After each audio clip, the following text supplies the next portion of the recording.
నమస్తే welcome to BCN news నేను విజయలక్ష్మి ముందుగా ముఖ్యాంశాలు వైసీపీ చేసిన తప్పులు అప్పులు రాష్ట్రానికి శాపంగా మారాయి వ్యవస్థలను గాడిలో పెట్టేందుకు ప్రయత్నిస్తున్నామన్న సీఎం చంద్రబాబు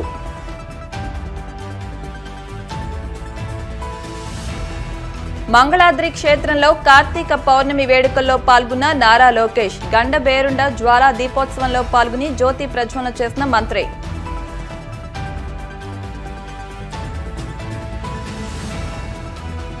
గోవింద నామస్మరణతో మారుమోగిన కోనసీమ తిరుమల వాడపల్లి వెంకన్న దర్శనానికి పోటెత్తిన భక్తజనం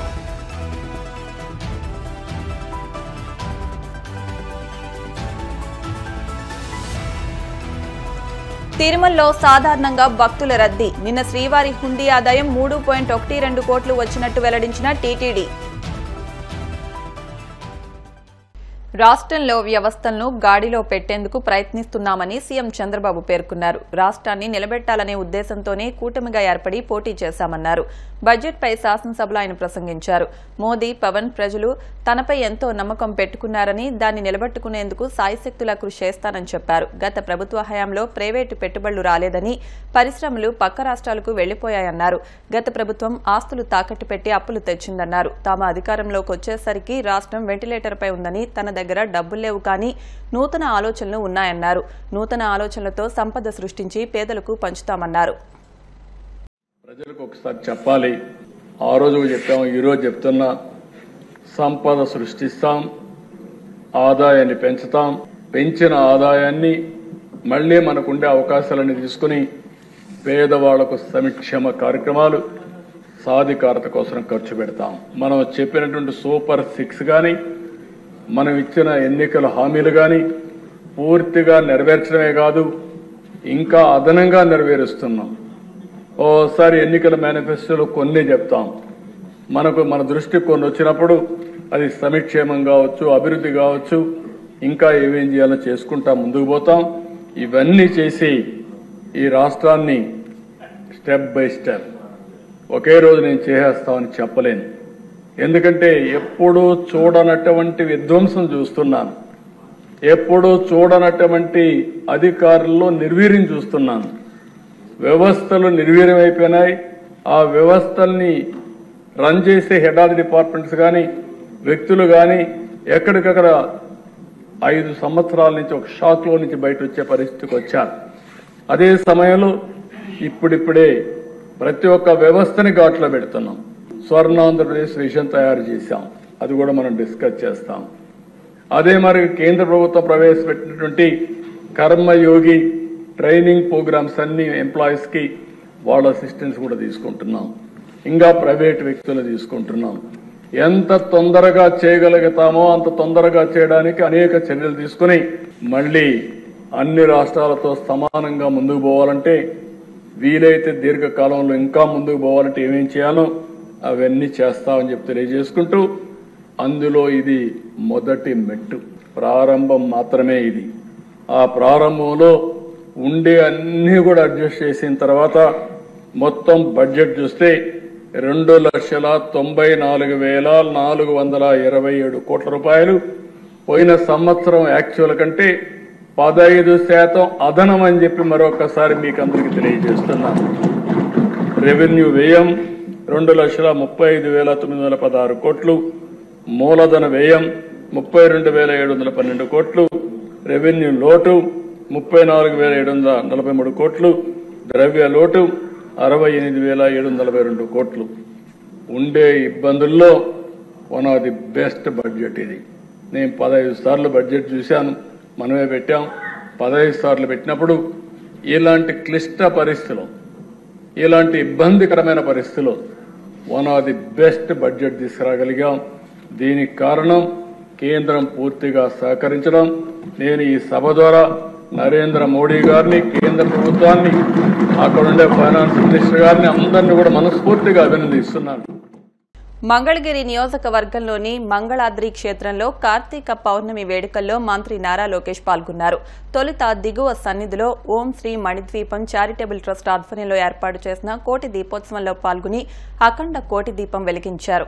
అనంతరం శ్రీ పానకాల స్వామిని దర్శించుకున్నారు. అక్కడి నుంచి మంగళాద్రి పర్వత శిఖరాగ్రాన గండాలయ స్వామి సన్నిధికి కాలినడకన చేరుకున్నారు. అఖండ గండదీపంలో నూనె వడ్డించి మొక్కులు తీర్చుకున్నారు. సనాతన ధర్మ రక్షణ సేన ఆధ్వర్యంలో ఏర్పాటు చేసిన గండబేరుండ జ్వాలా దీపోత్సవంలో పాల్గొని జ్యోతి ప్రజ్వలన చేశారు.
కోనసీమ తిరుమలగా వర్ధిల్లుతున్న వాడపల్లి శ్రీ వెంకటేశ్వర స్వామి ఆలయం భక్తులతో కిటకిటలాడుతోంది.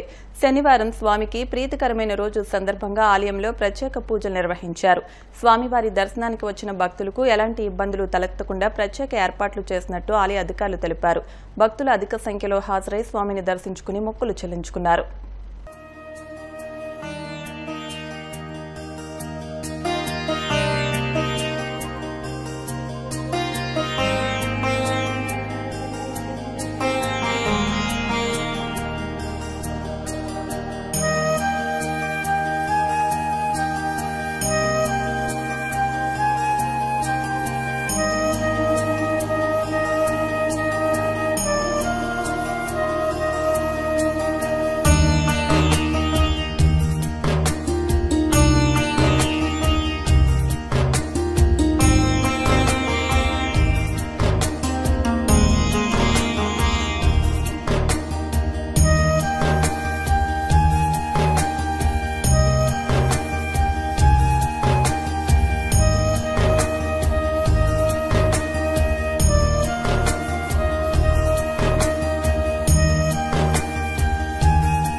కాకినాడ జిల్లా ఇసుక అవసరాల నిమిత్తం పొరుగు జిల్లాల్లోని వేమగిరి, తీపర్రు 3 రీచ్లను ప్రభుత్వం కేటాయించిందని, ఈ రీచ్లకు అనుబంధంగా జిల్లాలో కాకినాడ, పెద్దాపురం, గొల్లప్రోల్లో ఇసుక స్టాక్ యార్డులను ఏర్పాటు చేశామని కలెక్టర్ షణ్మోహన్ సగిలి తెలిపారు.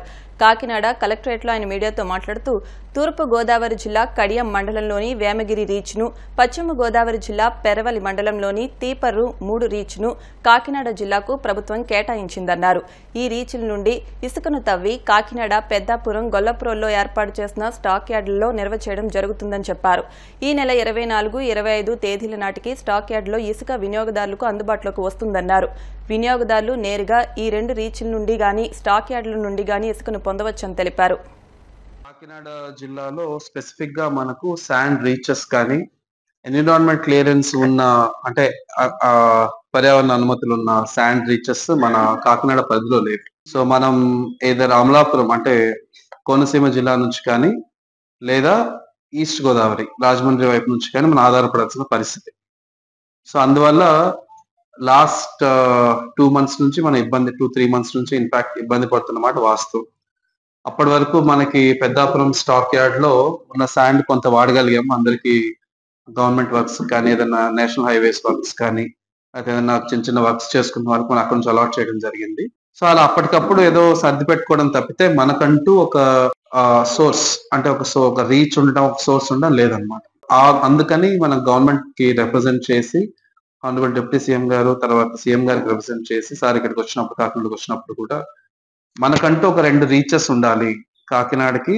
అట్లీస్ట్ ఈ సీజన్ వారీగా అంటే ఏ సీజన్ లో ఎన్ని ఉంటాయో తెలియదు, సీజన్ కి అట్లీస్ట్ 2 రీచెస్ ఉండాలనే ఉద్దేశంతో మనం 2 రీచెస్ అడగడం, మనకి గవర్నమెంట్ నుంచి కూడా ఫేవరబుల్ గా 2 రీచెస్ అలాట్ అవ్వటం జరిగింది. కాకినాడకి అలాట్ చేయటం అండ్ అఫ్ కోర్స్ మనకు అలాట్ చేసిన చిన్న చిన్న లోకల్ పర్పసెస్ కోసం వాళ్ళు కూడా తీసుకోవచ్చు. బట్ ఆన్లైన్ బుకింగ్ మనకి అవైలబుల్ గా ఉంటాయి.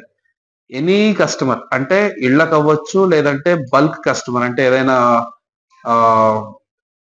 ఎన్హెచ్ వర్క్స్ కానీ లేకపోతే పెద్ద అపార్ట్మెంట్స్ కడుతున్న ప్రైవేట్ వర్క్స్ కానీ ఈ రోజు నుండి వాళ్ళు ఆన్లైన్ లో ఈ 2 రీచెస్ నుంచి అప్లై చేసుకోవచ్చు. ఈచ్ రీచ్ లో కాకినాడ కలెక్టర్ ఆధ్వర్యంలో టెండర్స్ ఇచ్చి ఆ రీచ్ లోని ఇసుక తవ్వటానికి, దాన్ని లోడింగ్ చేయటానికి అంటే ఎక్స్కవేషన్ అండ్ లోడింగ్ ఈ 2 పనులు కలుపుకొని ఒక టెండర్ ఇవ్వటం జరిగింది. ఆ టెండర్ ఇచ్చిన తర్వాత ఒక ఏజెన్సీని ఫైనలైజ్ చేయడం జరిగింది. అంటే రీచ్ ఆపరేషన్స్ అంటాం. రీచ్ లో ఆపరేషన్స్ అంటే ఎక్స్కవేట్ తవ్వాలి, ఏదైనా బండి వస్తే ట్రాక్టర్ లేకపోతే నేను ఏదైనా లారీ తీసుకెళ్తే ఆ లారీలో లోడింగ్ చేయాలి. ఈ 2 కదా చేయాలి. ఇసుక కంటూ కాస్ట్ లేదు, కానీ బట్ ఇసుక తీసుకురావడానికి మనకు కొంత ఖర్చు అవుతుంది. ఆ ఖర్చు అవడంలో ఫస్ట్ ఎక్స్కవేషన్, తర్వాత లోడింగ్ కలిపి టీపర్ దగ్గర 96 రూపాయల 2 పైసలు, అదే వేమగిరి దగ్గర 61 రూపాయలు 37 పైసలు కాస్ట్ అవుతుంది. సో అంత కట్టి నేను నా లారీలో దాన్ని లోడ్ చేసుకోవచ్చు. ఈ జిల్లాలో ఆల్ 3 డైరెక్షన్స్ లో కొంత శాండ్ అవైలబిలిటీ వస్తుంది. సో టెండర్ ఇచ్చేటప్పుడు కూడా ఎలా అంటే మనం ఈచ్ లొకేషన్ కి మనకి already transportation cost per ton per kilometre 4 rupees చొప్పున ఆల్రెడీ ప్రైస్ ఫిక్సేషన్ చేయడం జరిగింది గవర్నమెంట్ వైపు నుంచి. రిజెక్ట్ యాక్సెప్ట్ చేసి వాళ్ళ సబ్మిట్ చేసిన డాక్యుమెంట్స్ ప్రకారం 25వ తేదీలోపు అవన్నీ ఫైనలైజ్ చేసుకొని ఫైనల్ లిస్ట్ 30 డిసెంబర్ పబ్లిష్ చేస్తాం.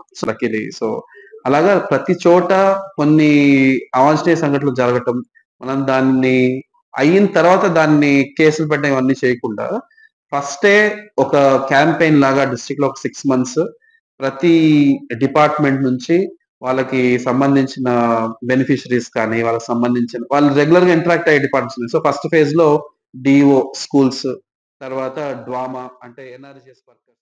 ఇప్పుడు కాసేపు ప్రకటనలు.